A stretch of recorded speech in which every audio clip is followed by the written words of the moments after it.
சவாலை சாதகமான வாய்ப்பாக மாற்றியவர் டாக்டர் சுரேஷ் ஹனகவாடி, பத்மஸ்ரீ 2026. 1963 பிறந்த அவருக்கு ஹீமோஃபிலியா பி என்ற நோய் இருப்பது கண்டுபிடிக்கப்பட்டது.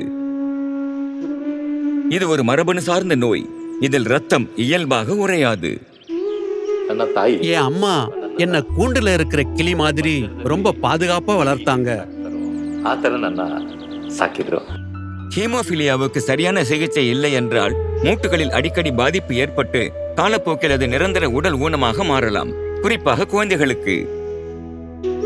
வளரும் வயதில் அந்த வேதனையையும் சவால்களையும் நேரடியாக அனுபவித்த டாக்டர் சுரேஷ் ஹீமோஃபிலியா பாதித்த குழந்தைகள் சாதாரணமாக வாழ வேண்டும் என்று எண்ணினார். என் மாமாவுக்கு திடீர்னு கடுமையான தலைவலி வந்துச்சு. டாக்டர் கிட்ட எனக்கு ஹீமோஃபிலியா இருக்குன்னு, என் மூளையில ரத்த கசிவு நடக்குதுன்னு எனக்கு தெரியுதுன்னு சொன்னாரு. 2-3 பாட்டில் ரத்தம் கொடுங்கன்னு கெஞ்சினாரு. ஆனா அது சைனஸ்ன்னு நினைச்சு டாக்டர் ஆன்டிபயோட்டிக்ஸ் மற்றும் வலி நிவாரண மாத்திரையும் கொடுத்து அன்னைக்கே எங்களை ஓபிடியில இருந்து அனுப்பிட்டாரு. அப்புறம் பார்க்கல. தாங்க முடியாத வழியில இருந்த போதும் அவரு எங்க கிட்ட திரும்ப திரும்ப அதனாலதான் நீ டாக்டர் ஆகணும்னு சொல்லிக்கிட்டே இருந்தாரு. 1 வாரத்துக்குள்ள அவரு இறந்து போனாரு. அப்பதான் நான் கண்டிப்பா டாக்டர் ஆகணும்னு எனக்குள்ள உறுதி எடுத்துக்கிட்டேன். டாக்டர் சுரேஷ் MBBS படித்து அதன் பிறகு பேத்தாலஜியில் MD முடித்தார். தன் முதல் உதவித்தொகை கிடைத்தவுடன் கர்நாடகாவின் முதல் ஹீமோஃபிலியா சங்கத்தை நிறுவினார்.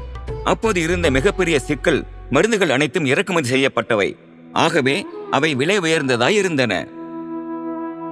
எனவே எந்த நோயாளியும் சிகிச்சை இல்லாமல் தவிக்க கூடாது என்பதற்காக அவர் நிதி திரட்டத் தொடங்கினார்.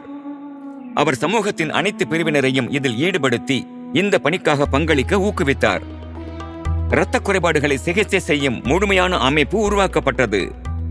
டயக்னாஸ்டிக்ஸ் முதல் உள்நோயாளர் பராமரிப்பு, ஹைட்ரோதெரபி, பிசியோதெரபி மற்றும் இரத்த மையம் வரை அனைத்தும் ஒருங்கிணைக்கப்பட்டது. அவர் சிகிச்சையோடு மட்டும் நிற்கவில்லை, மாற்றத்திற்காகவும் போராடினார்.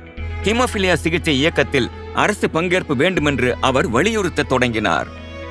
2005ஆம் ஆண்டு நாட்டிலேயே முதல் முறையா கர்நாடக மாநிலம் ஹீமோஃபிலியா சிகிச்சை இயக்கத்துல பங்கேற்ற முதல் மாநிலமா ஆனது.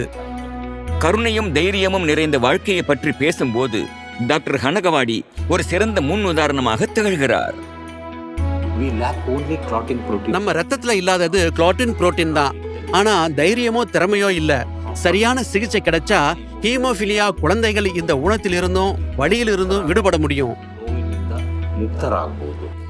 டாக்டர் சுரேஷ் ஹனகவாடி, பத்மஸ்ரீ 2026. கோடி கோடி நமஸ்காரம்.